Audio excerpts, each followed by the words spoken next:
for me, it's worth it to do it, in the manner that I mentioned for myself. Okay, but for those that do like to scale in, then and add into, I'm sorry, what I'm referring to as adding into a position they're already in, or adding more to a position they're already in because it's working in their favor, then 2 points of entry typically are going to be at the speed lines to add more, or at the 20-period moving average to add more. One is more aggressive, in my opinion. That's adding at the speed lines is more aggressive. So as price retraces back to the speed lines, the more conservative of the two would be adding in to the 20-period moving average. Okay, so those are the two ways. So again, first of all, keep in mind the entire time, the background, the tone should be to the downside. The hourly charts, the 5-minute charts, everything should continue to be saying you're on the right side of the trade. Adding into a position, taking a short here, okay, and then adding to a position here, and then adding to a position here, and then maybe holding off, and then watching it turn around and start to go to long side setups, watching the RSI start to neutralize and the momentum to actually turn up, would not be a qualified and exciting trade from my perspective. Okay, so like I said, really from Rob's real world of trading, I would prefer just to take the short here, get out, and then when it comes back, take the short again. But yeah, you take a winning trade, you keep adding to it, and then all of a sudden it gets up here, and next thing you know, your cost basis is up here, and now it's starting to roll back up. You're right, Steve. It can get real uncomfortable real fast. Okay, so and then all of a sudden it starts to turn to long side. So adding to a position, I think, in my opinion, usually should be done very judiciously. That's, like I said, for my trading, certainly that's how I feel about it. I'd rather just keep that time risk of money. See, what I'm doing here is trying to avoid dead money here from this point to this point where I'm adding to a position and now I'm sitting on dead money when I could have just locked in a profit, and now I'm sitting there for 25, 30 minutes on dead money. And of course, that entire time it's quote unquote dead money. I run the risk that, in this case, if I were short, I run the risk that Osama bin Laden or whatever is caught, and the market spikes up in a sigh of relief, or earnings come out. Remember, we're going into earnings season now. So earnings come out that some of these companies are doing really well, so everything spikes up. All right. So in other words, the more minutes I'm in, especially during earnings season, the more risk of an upgrade, downgrade, a pre-announcement by a company. Okay. Everybody understanding me and following me here?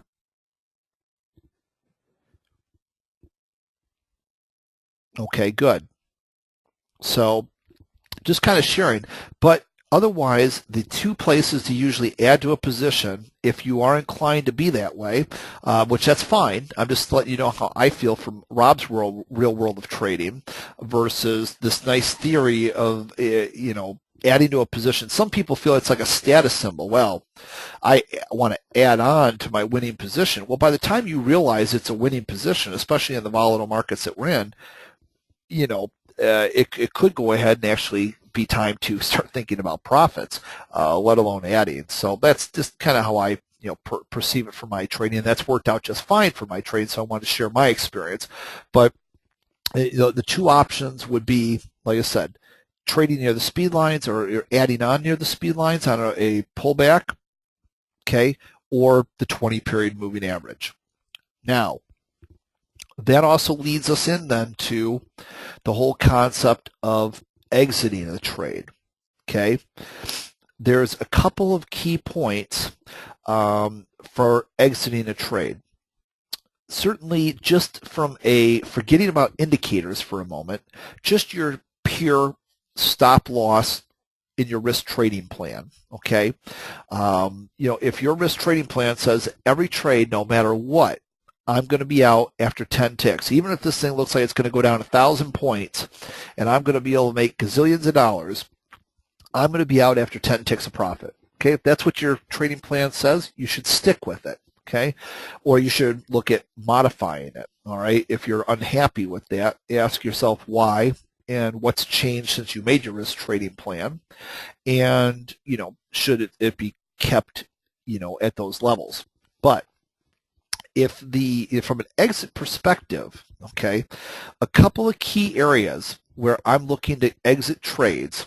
All right, if I've got these hourly charts going, or I'm sorry, 5-minute charts going in my favor, I've got my rapid fire to the downside, okay, I got the hourly charts going my way. One place that I'm either going to look to take part of my profits or exit completely is going to be, as we come full circle from our great conversations over the last 5 hours, is going to be right here when I see signs of potential accumulation. So if I'm short, and I smack into an area of potential accumulation, I'm either going to take some or all of my profit off the table, and then as I mentioned earlier, if I'm already not in a trade, just wait till it goes ahead and comes back up for a higher probability short from my perspective. Or if I was in a trade, like I said, take some or all of my profits off the table and then let it come back up. So right here on these kind of bars, and this kind of bar right here, if I'm already in a trade, is going to be the kind of bar I'm going to be looking to exit on. So I'm going to be using my indicators in conjunction with volume analysis to determine areas of accumulation. And of course, it'll be the opposite for distribution. If I'm long and I see an area of distribution, okay, then I'm going to be looking for the possibility of exiting my trade. All right, just so it's going to be the same on the opposite side. Now so areas of accumulation distribution, which we talked about earlier in our presentation, and we went ahead and here we see nice solid case of distribution. So the indicators firing off, boom, boom, boom. Man, that's great. That's an awesome trade. Awesome. High volume coming 50% off the highs. I need to be out of that trade. Okay, that's how I'm going to be looking for exits from that perspective. The other thing to go ahead and look at, we're going to talk about VSA in a few minutes, but when you start to go ahead on the downside, you can start taking some profits off. I certainly wouldn't probably exit a trade completely based on these indicators if I were short, but I would look to maybe scale a little bit out. I'm actually going to show you how I use these indicators in just a few minutes.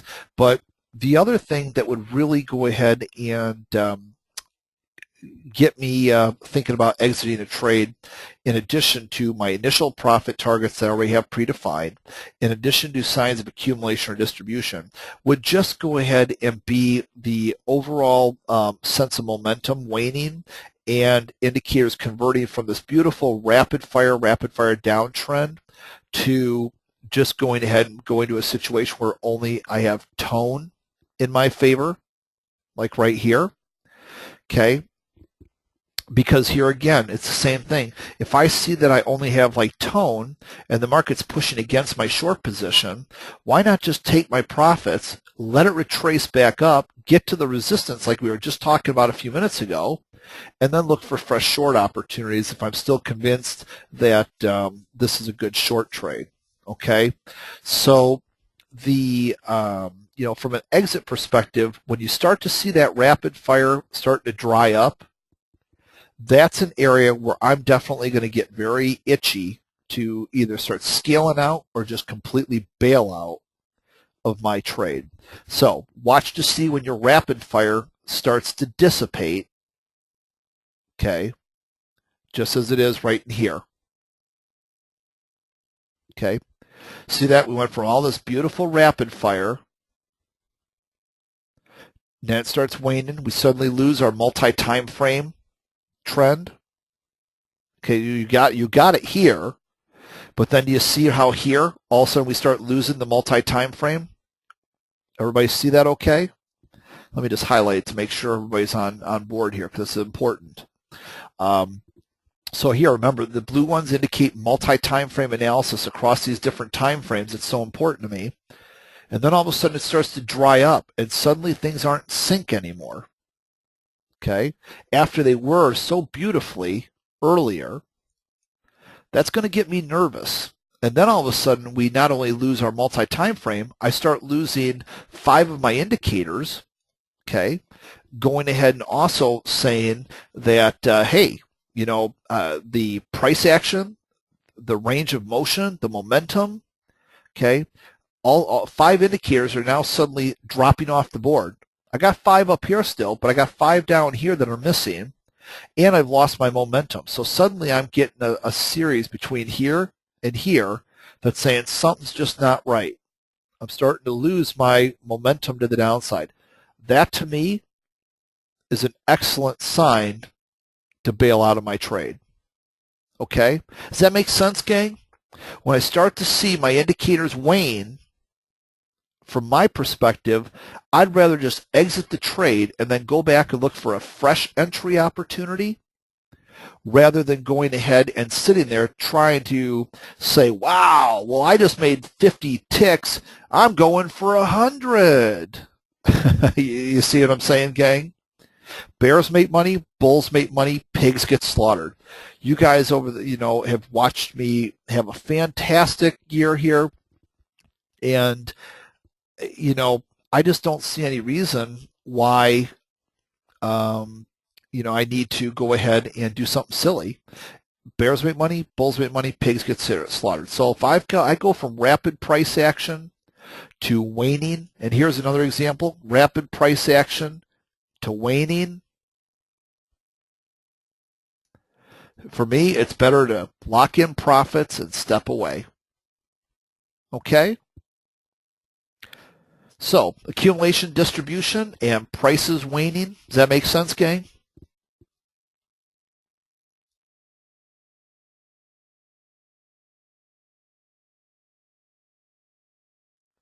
Excellent. All right. So, with that being said, we talked a little bit about VSA there. Let's go ahead and talk about it some more. All right. Now, as with many different tools and techniques that are out there, be it RSIs, MACDs, volume analysis, lots of different things, key reversal ups, key reversal downs, like so many other things out there, gang. As you know, I go ahead and do things differently with the way I perceive different markets and opportunities. So with that being said, let's talk about some of the things that I use as it relates to VSA. Okay, from a volume spread analysis perspective, I want to show you a couple of things.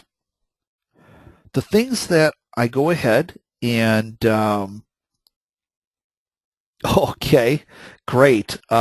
Well, super. Yeah, Nick, certainly I understand. Your 3-week-old, Nick's 3-week-old son, his head's dropping off, he says, from information overload, and his 3-week-old son, of course, is stemming his ability to concentrate. So he says, thank you so much for a fantastic seminar there. I look forward to catching the end of it on video and seeing you tomorrow. Great, my friend. Nick, you have a great night. And like I said, anything that is lost in translation along the way, the beauty is in 2 weeks or 2.5 weeks, you and I are going to see each other, and you're going to have a lot of time with me Friday night, Saturday night. You're going to have a lot of time with me. So in the United Kingdom there. So we're going to have plenty of time together. No worries. So have a good night, buddy. Sleep tight, and we'll see you in the morning. All right. And so the way I look at the volume spread analysis side of things, okay, there's 2 things that I do. If the market's in an uptrend, okay, what I'm going to be looking for is tests and no supplies. If the market's in a downtrend, I'm going to be looking for no demands and up thrusts, okay, taking place for me to look for opportunities to short into. Now, my indicators must be in place to take that no demand or that up thrust short. My indicators must be in place to go ahead and take the long side test or no supply trade. Okay, and then as Gavin will say from Trade Guider, who's of course founding father is Tom Williams, the founder of VSA, who I'm going to be doing this big presentation with, of course, at the end of July 2010 here, just basically another 2.5 weeks away. I'm the first person that they've ever brought into the mix there who's non-VSA centric, because they saw the value of my work to work with their work. So it's an exciting opportunity for people to learn things a little bit differently and how I perceive them. So with that said, let's go ahead and take a look at a couple of things that I'm looking for. Now, these red dots here, John, the two conditions for a long side that I focus on, the long side would be tests and no supplies. Tests and no supplies for the upside. This is with trend. With trend, John. Tests and no supplies. And to the downside, no demands and up thrusts. Okay? But then there's actually, like I said, other things that I do with this that is completely out of the norm that people do, and I'm going to share a little bit of that with you. So here's what I'm looking for. Now, as we go back to last night here, you're welcome. As we go back and we think about this overnight session here again, all right, we know, as we've talked about all day from our examples here, that I had a lot of rapid fire price action to the downside. We know that the upper time frames, like the hourly, were supporting my trade. Okay, so let me ask you a question. Would I want to go ahead and focus on these green arrows here to take long side trades, which are signs of strength? Or would I like to focus on these red arrows, which are signs of weakness?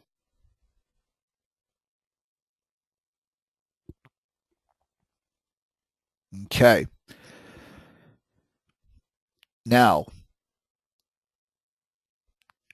you guys have been absolutely awesome to be with here. We've been together for over 5 hours now. And so you know what I'm going to do here, right? I have to trick you. The key is both. Both. And I'll show you what I mean by that. Okay?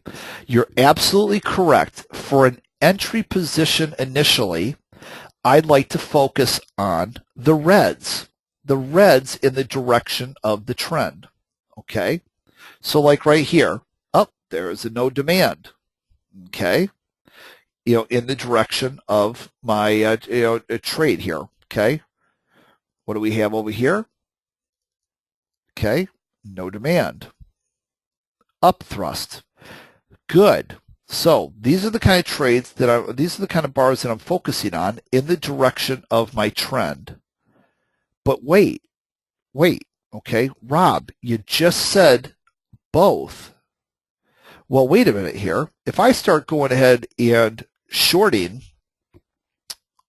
going long on these green diamonds against look at my indicators.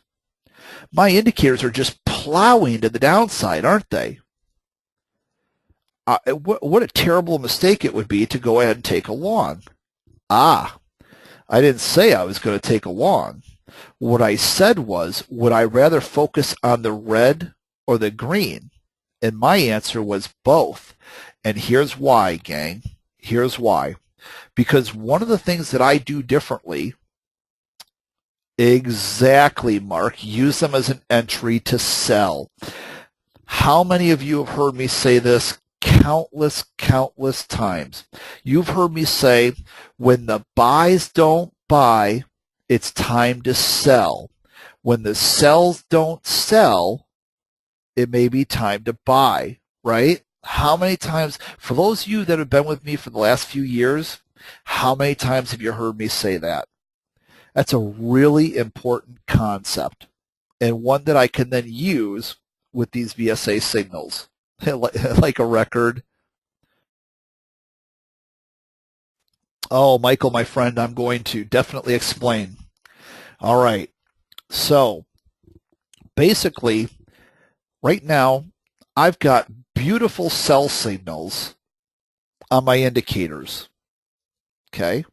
So the only thing I want to really focus on would be sell side VSA principles. Okay. Those are the ones that are going to catch my attention. No demands and up thrusts are going to go ahead and catch my attention in the downtrend. But when I go ahead and I see, okay, more people are saying, yeah, many times, all the time. Great. So good. I'm glad you guys remember.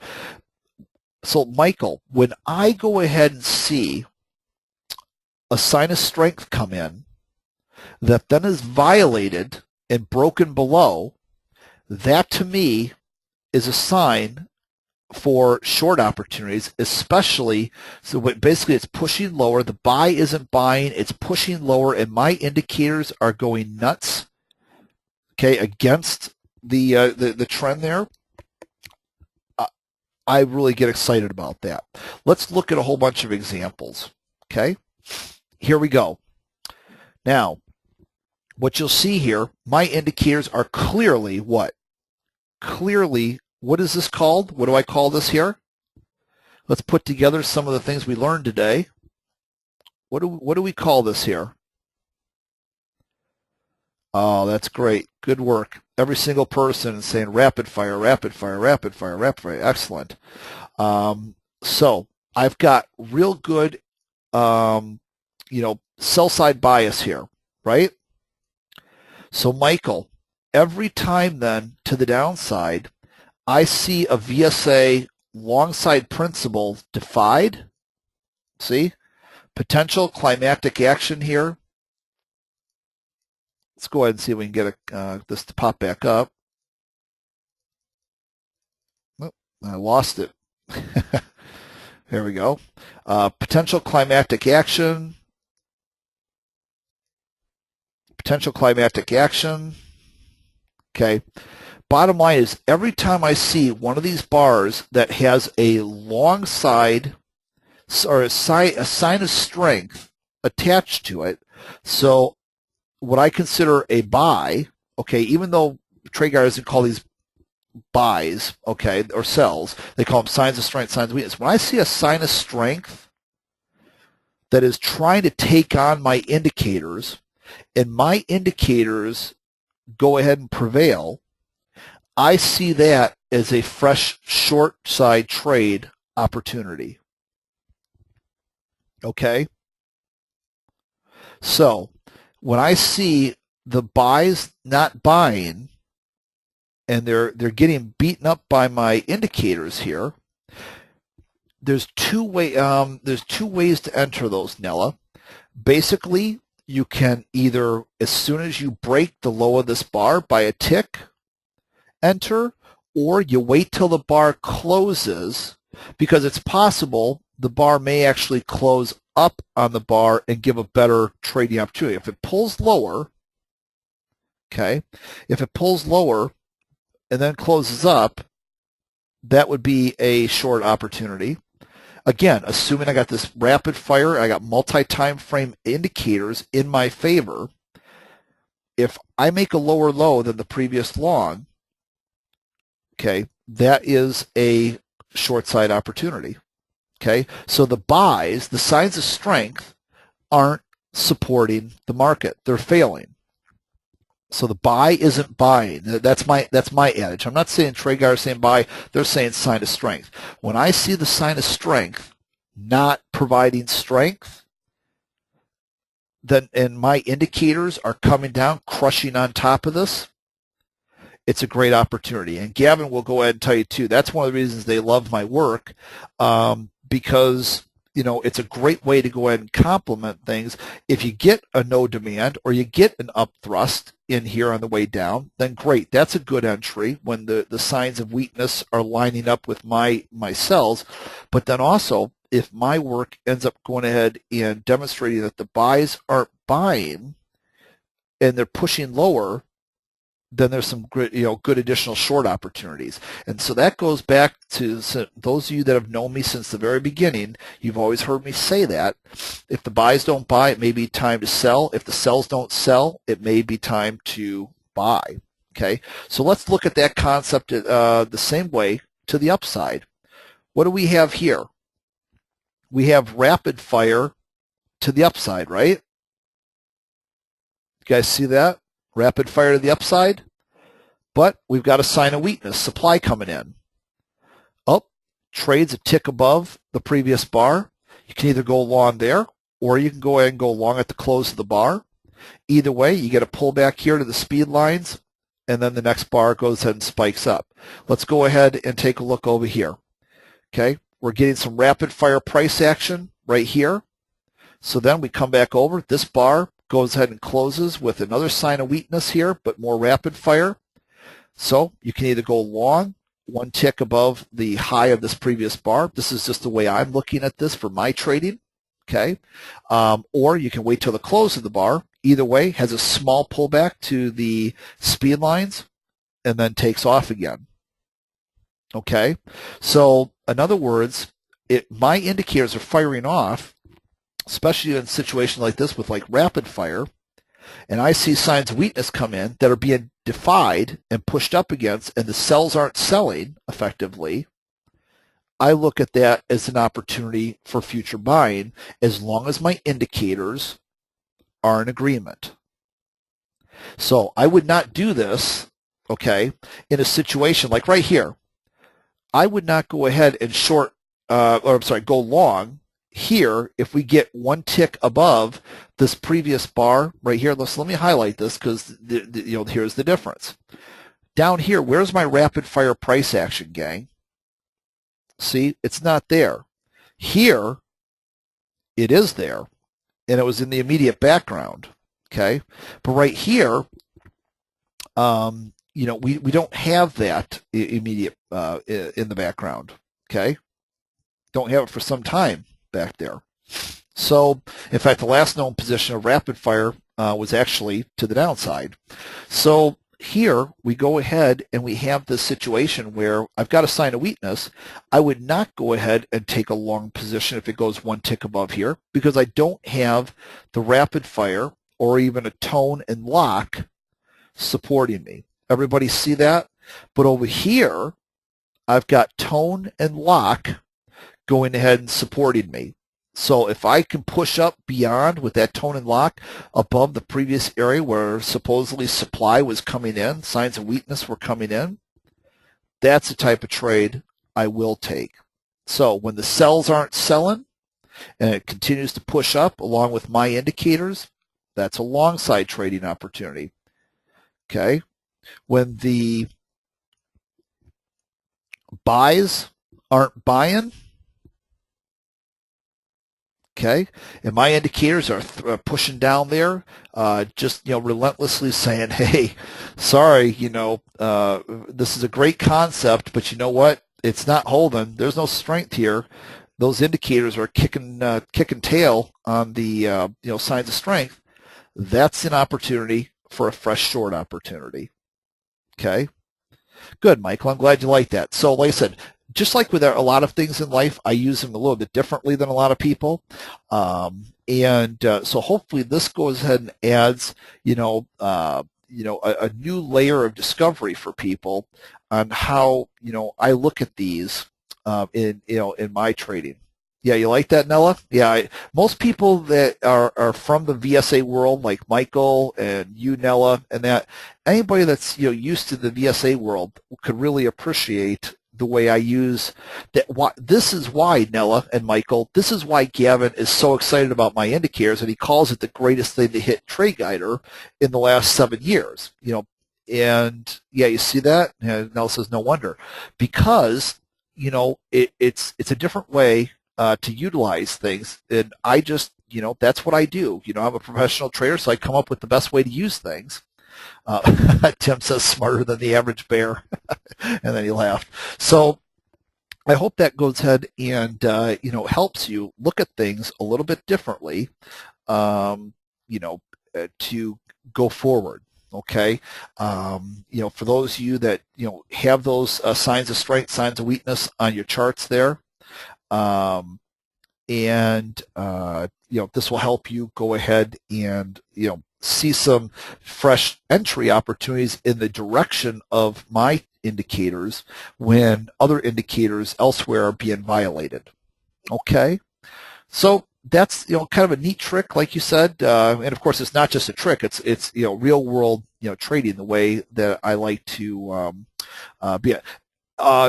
John M. asks, do I just need tone and lock, or do I need tone, lock, and fire? John, tone, lock, and fire would certainly go ahead and always be better, in my perspective, because then you've got the multi-time frame support as well. But the real key is, John, as we started out talking from the outset today, the real key here is having tone and lock. Okay, tone and lock is really that fundamental, that core that you really would want to have, to give you that. In fact, I'll probably go back and find some examples there for you, just as we're kind of, looking into this. Here's some examples where you just had tone, tone and lock. Here, just tone and lock. But usually. And let's go to a higher time frame too, just so we can. That was a 5-minute chart. Let's just go to a 15-minute chart and look at the same thing. Now here, gang, you see this? You see how here with hiding? There's a trap up move. Here's an up thrust. Okay, up thrusts I definitely like. Look at my indicators. We got both rapid fire and tone and lock in the immediate background. Then here you get those signs of strength which get violated, and it becomes a better shorting opportunity. Same thing right back here. Take a look at this. And this is how you can combine these, and which is really neat, because you've got my indicators clearly showing rapid fire selling. Here in this case, then you even get a fishhook sell, pushes down, starts trading below the low of this previous bar, and then just continues to push on down. So it doesn't need to go ahead and have the rapid fire, but the rapid fire, to me, makes it nicer, makes it a little bit higher probability. But tone and lock is the underlying fundamental thing that I definitely,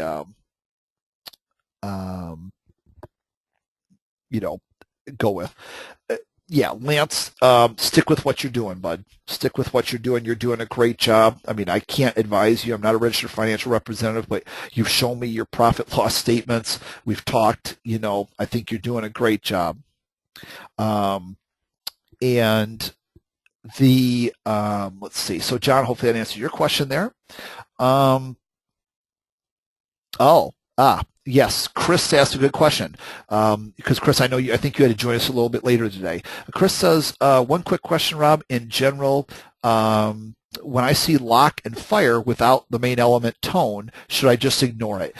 Yeah, generally speaking, I want tone. I want that tone, that underlying tone. That to me, that's 5 additional indicators, okay, that I really want to see be there. 5 indicators kind of make up that one indication, and those are really, important to me. So yes, that underlying tone, what's happening there is kind of a key ingredient. So absolutely, Chris. You bet. So good.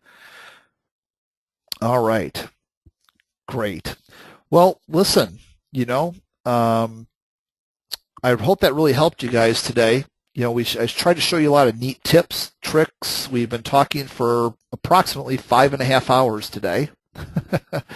This is single-handedly my, biggest course, and Nella says, unbelievable. That's great. Like I said, I hope for all of you. I know a lot of you. I mean, we had our colleagues in Great Britain there stay until midnight. Here we had our colleague, or almost midnight, in Australia stay until 5:30 and later in the morning. You guys clearly in the United States, some of you are staying to and through your dinners. So I really appreciate you going ahead and staying with me to the end. Steve says, thanks, Rob. Great stuff today. See you in the morning. Mason Mark says, brilliant, Rob. Can't wait to run through the recording again. John M., Rob, this has been great. Really appreciate it. And I was able to be here for most of that. Yeah, that is great, John. I'm really glad about that, too. Fulvio says, great. Thanks for doing this. It really helps. I may not be able to read all these. Let's just read a couple more there. Simon says, amazing and invaluable time spent. Michael says, excellent. Waiting for the email with recording. You didn't lose your voice. That's true, Michael. I didn't. You're welcome, Paul. Catherine says, what an amazing presentation, Rob. Thank you for all your fantastic efforts and helping us experience your real-life, unique perspective trading. I can't believe I've been up for almost 5 hours of my sleeping time. Well, great, Catherine. That's awesome. And Catherine goes on to speak. I just want to read what she said so I don't miss anything. Love the reference to VSA, a new layer of use to go forward. Does make a lot of sense. Thanks again, Rob. Well, great. Thank you so much, Catherine. I'm glad you were able to be here. Let's read a couple more, and then we'll call it a day there. Morales says, thank you, very informative. Look forward to hearing it again when the video's ready. Tim says, thank you, great info. And great material, Rob. Loved it by Chris. So Simon says, no one does more for us. Thank you. We're truly grateful. Well, I said, I really appreciate you guys, too. As you guys know, I literally spent my whole weekend working on this. Dwayne says, Robert, awesome as always. What else can you say? Well, like I said, I just want you guys to know, of course, as you know, from Friday night after I left our friend John at dinner, right on through Saturday and Sunday, I tried to really put a capstone on this. I wanted this to be something special for you guys. Looking forward to then going forth, applying it, of course, in the live trading room, applying it in your individual trading, and looking forward to being there and watching you guys grow as we go forward. So, with that being said, I just want to say thanks for sticking it out with me. We had to have a couple of colleagues, of course, leave earlier. And I understand that, and I'm not going to read any more of the thank yous. I really appreciate that. You guys are awesome. Just know that. But what's most important now is we go forward. You learn from this. I'm sure many of you will have to watch the video more than a few times.